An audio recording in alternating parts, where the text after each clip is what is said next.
Who we have this month? I don't know. I'm not sure to have on the show this week. We're running out of drummers. Everyone's just on tour right now, like it's summer or something. Yeah. Maybe we should consult the spirits. You're cleaning up after them this time. There was just ectoplasm dripping off of everything. That was gross. Okay. By the power of Grayskull, who should our guest be?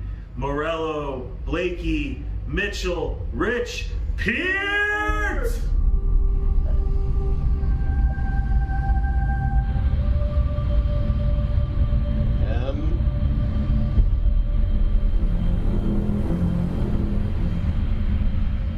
A.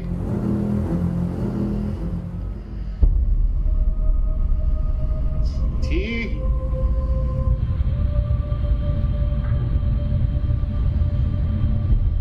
T. What's a matata? Dude, you're bogarting the planchette. That's not me.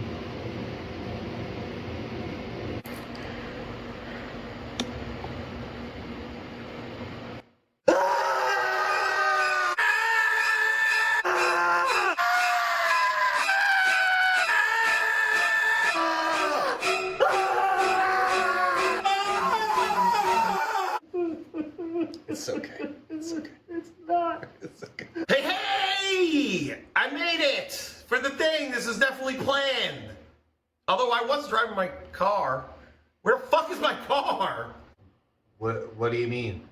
Huh?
Welcome to another episode of With Friends Like These. We have a good friend here, Matt Pye, drummer in many, many bands. Cowabunga Pizza Time. Used to be in the Lexington Arrows, Entertainment Systems, like a video game cover band. The Mandroids is like a local punk band. You also inspired the drummer in Survivors of Camp Crystal Lake, from what I understand. Yes, he was a huge fan of mine. I knew him very personally. But yeah, I was closely related to that band. Not in it, though. But not in it. It's good. That's enough, right? Is that good enough? That's Are good. you good? Can you stop hassling him? Did I do enough? So, how old were you when you started playing?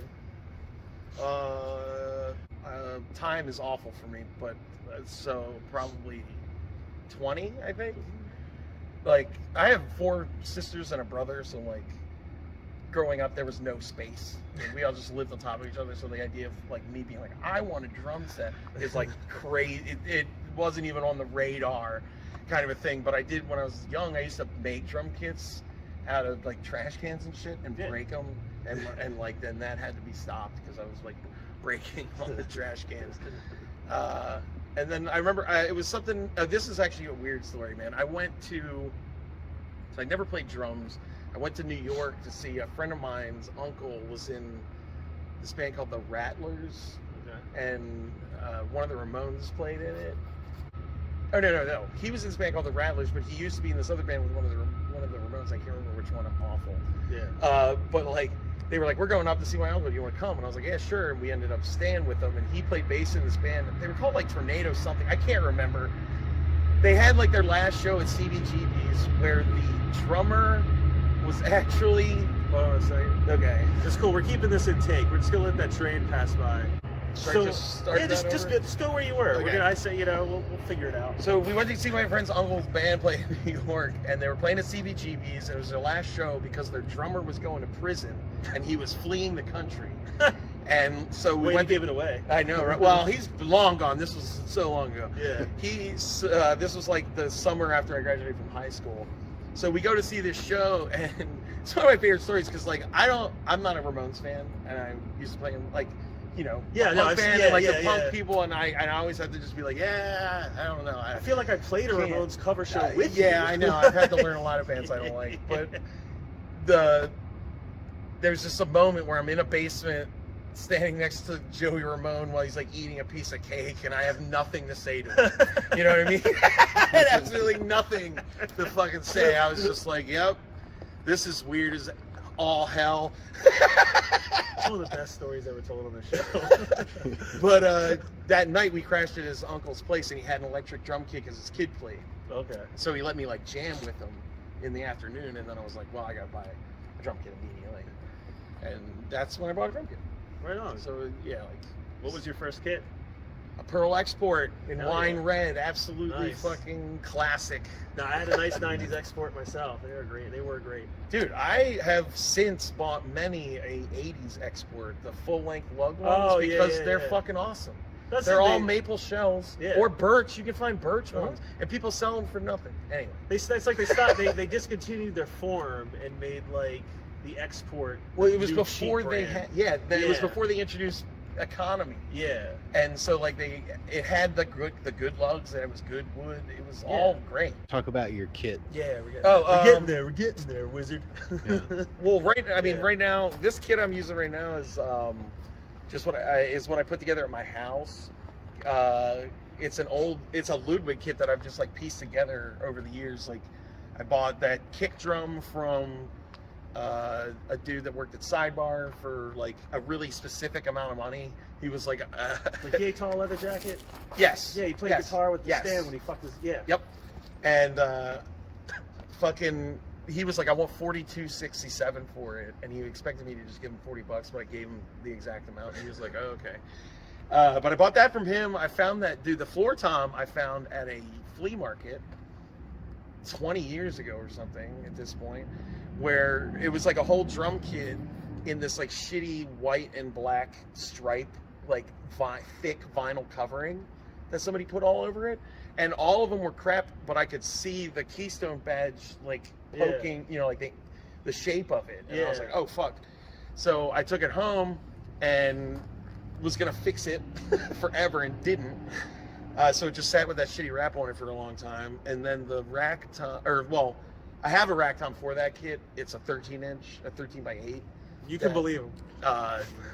It's like it's got the butcher block wrap on it, and I got it. They all have the blue and olive badge. Okay. That one I got at a flea market where there was that drum, 2 MIJ like snare drums. One of them was Star and something else. Can't remember the other one. And they all had cases, and I walked up to the table and I was like, "How much for this rack tom?" He was like, "Everything on the table is $40." And I was like, "Okay." And so I bought that. With you for now on. Great deals. And then the left-hand floor tom on there is some guy was selling a cocktail or concert tom, a concert floor tom. It's a Ludwig Standard, line. It's a standard concert tom that was 16 by 11, and when I had to get knee surgery, I wanted a project for like sitting in bed all the time. So I cleaned it up and sanded it. It was weird. It had wrap on the inside. So I had to take that off and like sand all the glue off. What But was the wrap on the inside?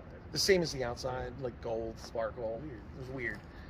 But then I started looking online and I wanted to make it into a snom, like a big snare drum. And DW makes a 16-inch snare, like a snare bottom head. Gotcha. So I ordered one of those, and then I found replacement, like original lugs from a 70s Ludwig Standard set, and then I used Indie. I don't know if you know Indie drum equipment. They make the greatest snare throw off in the world, as far as I'm concerned. You heard them. It's the best. It's amazing. Send stuff to this person. They first designed them as like a upgrade for, and that's how I found about it. The upgrade for like acrylites and superphonics and stuff, because I have a couple of them, and the P90 fucking sucks dicks. So I was like trying to upgrade it, and I found these ones, and now I have like 5 or 6 of them. I put them on. I've like rebuilt a couple snare drums. If I have to rebuild something, I'm putting one of theirs on it, because you never have to worry about it. It's just very solid, and like there's no like, it doesn't have any 3 sets or anything like that, but it has this like locking mechanism that when you throw the snare on, it can't spin. You set the tension, you lock it. Yeah. It will not move. Huh. And it's fucking great, because that's one of my biggest problems. Like, because like with a big snare drum, I like to keep them kind of loose. Yeah. You know what I mean? And they are always like unscrewing on it. It's a mess. Indie, INDIE. They make awesome fucking snare throws. I put them on everything. You ever think of doing like a double snared like Scottish marching drum where it snares on top and bottom? No. Although I have this like it's a Pacific DW concept maple snare drum with like wood hoops. Okay. And I was thinking about just playing that upside down with the snares on top, just because it's weird. Because I was trying to use that as a snom for a minute. Yeah. And so I was playing with tuning it super low. Gotcha. And like that's where I ended up being like, this kind of sounds best upside down. I get that. That's like I played one of those style marchings once, and it was like the snares were under the top head and then on the bottom where they're supposed to be. So they were like you just. There's a couple people that sell internal snare wires like the the Latin percussion style. Yeah. That you can just install on anything, which is kind of cool. Yeah, I love nerding about drum gear. I'm a big drum gear. Yeah. We'll do a special holiday episode. I wish I took a picture or something. I should have took a video of my other kit. Guess what? You can send it to us. Oh, that's true. No, I didn't have it. I didn't do it. I kept adding to that kit in my basement. Oh, gotcha. And it just got unwieldy. I had electronic drums. Like I told you, I posted a picture. You had to like insert your leg to play the kick drum because there was an electric pad and a hi-hat like right there. So it was a whole thing. Gotcha. It was awesome. I kept adding until I literally couldn't anymore. And now I've taken it apart, and this is it. But this is what I put together for like a new band I'm working on. It doesn't have a name. What? But it's going to be like, it's heavy, kind of trying to keep it as groovy as possible for like for it being like a doomy, heavy kind of thing. So like when you vocalize drum parts in your head, like personally, I'm a digga da dagga da bigga da bagga da boom. You know. Yeah. But some people are fuffas. I've met them. It's like when you meet someone that laughs with K noises, like I've met a few in my life. And like they're fine people, but it is a weird thing when someone looks you in the eye and goes, you tell say something funny and they go like Popeye, like it is not like, but like literally, but with a K. Yeah, KEH. Like That's amazing. It is. It's. I'm like, not gonna say who, but someone we both know for a long time. When he read in books like sigh, he thought it was a word you said, not a noise. So like he would be like sigh, and until his mom one day was like, "What the hell are you doing?" Oh, that's how he would sigh. Yeah, he wouldn't go. Oh, he would go sigh. Sometimes when I'm frustrated at work, like in my car, like lugging around, like I don't just scream randomly anymore. I don't know what is its age, but I'll just go scream. That's like good enough. So yeah, what are your vocalization words? I stick to the standards. I didn't know how to play drums for like the first 10 years of playing drums. Yeah, which is standard. That's normal. Yeah, I didn't know what I was doing. I was just having a lot of fun. Yeah. And then I was like, oh, I should actually learn how to do this. So like when other people throw their drum speak at me, I usually get lots of like bukaka. People love to do this when they're like, go boom, chaka, boom, boom, but they just do this the whole time. I don't know why. It's fucking awesome.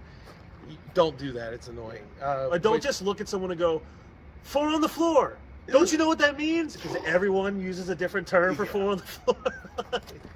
But you gotta use your T-tas and your fucking E-andas. Yeah. T-tas and E-andas. Yeah. But when I'm writing fills, it's definitely you know. I don't know. Yeah. It works. I approach drumming in a weird way. I like to not have to think as much as possible. Gotcha. You know what I mean? Like I like to I feel like I'm trying to listen to what we're playing to.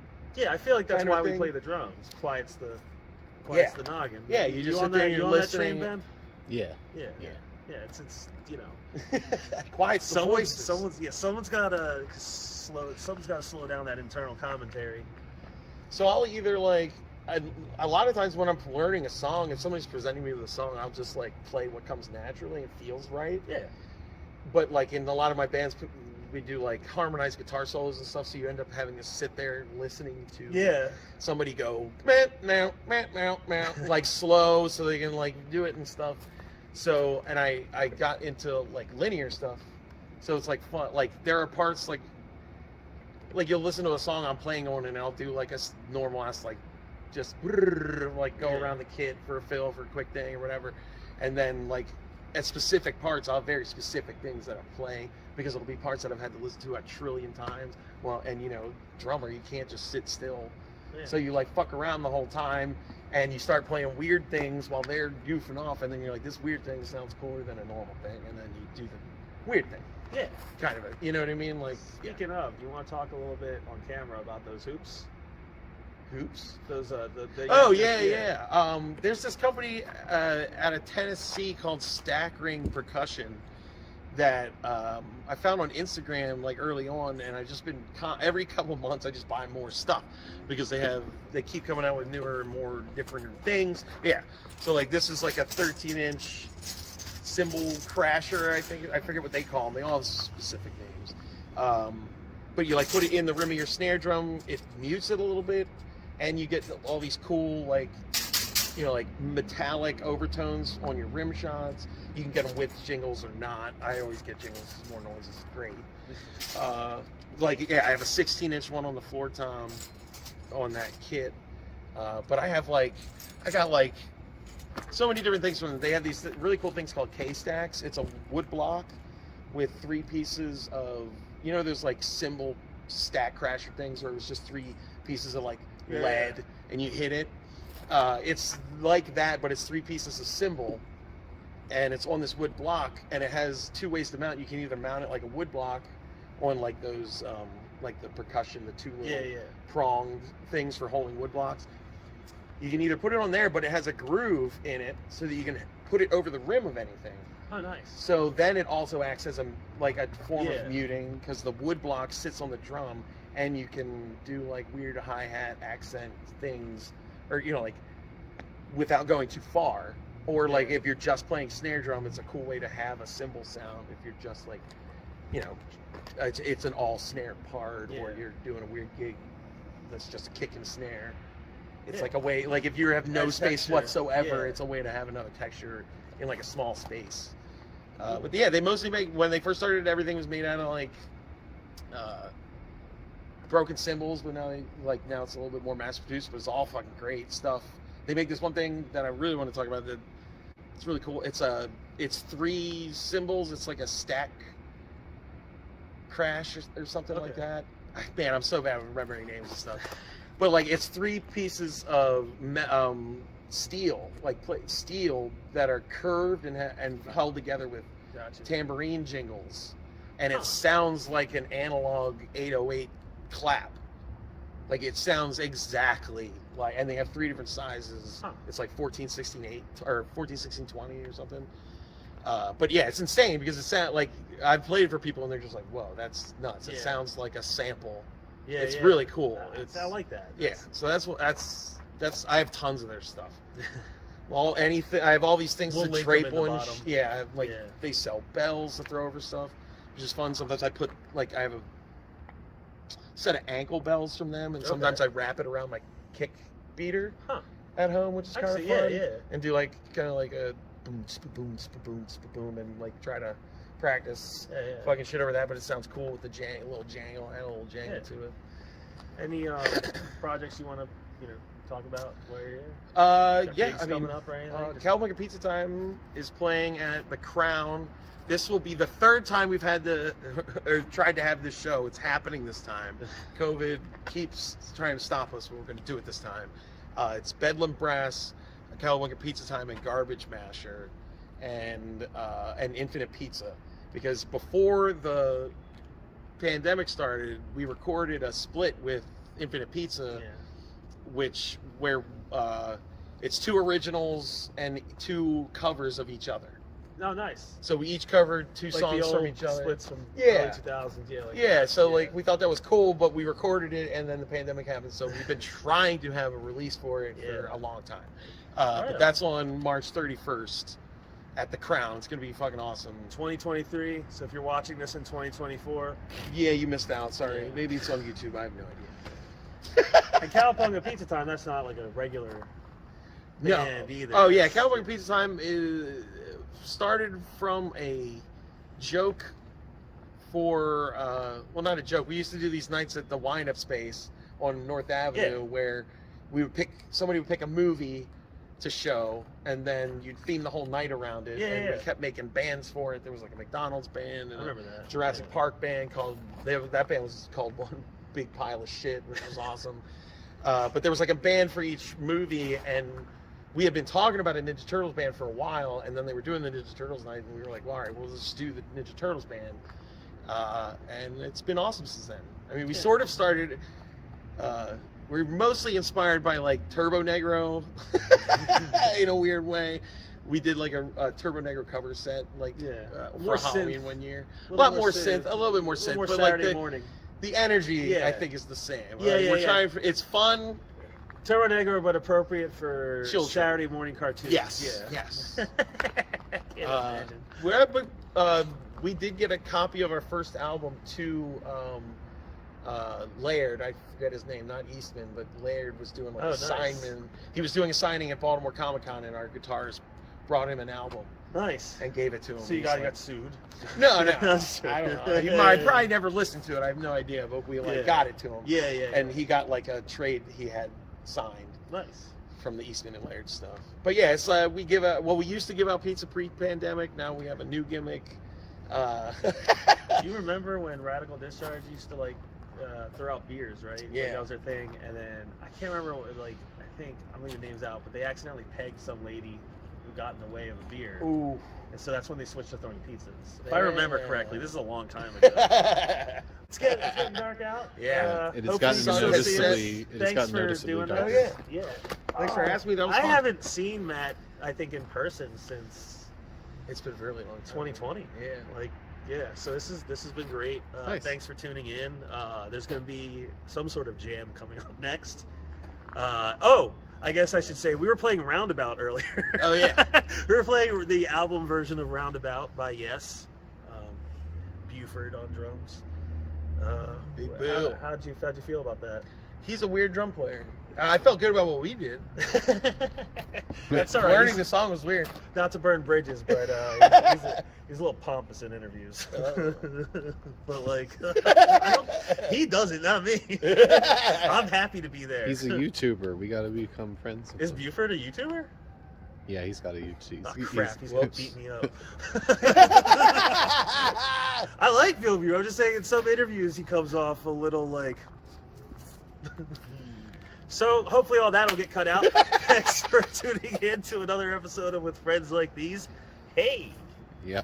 Hoi hoi!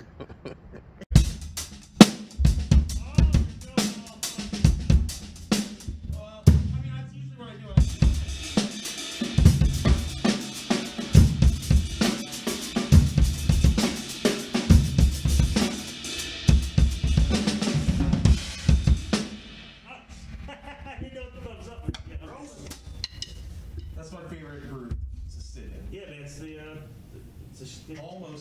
It's almost dude from Toto. What's his name? Yeah. Yeah. Jeff McCarr. Yeah. You guys go ahead. I'll be right back.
fucking slow.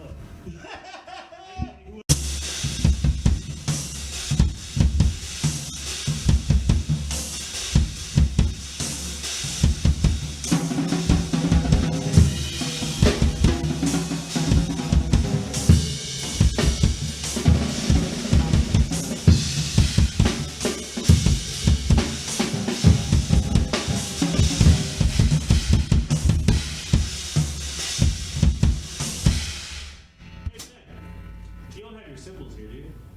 So I'm bringing a cymbal. Yeah. You want to Stay first. just while we're here, you want to set up right there? Okay. Here, check this out, right? Real quick. That's just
Welcome to another episode of with drums like these.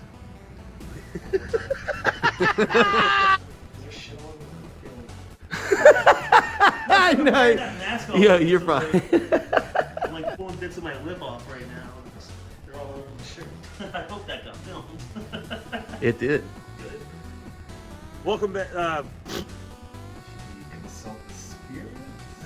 You're cleaning them up after. One more time. Do your Bogart in the planche. Okay.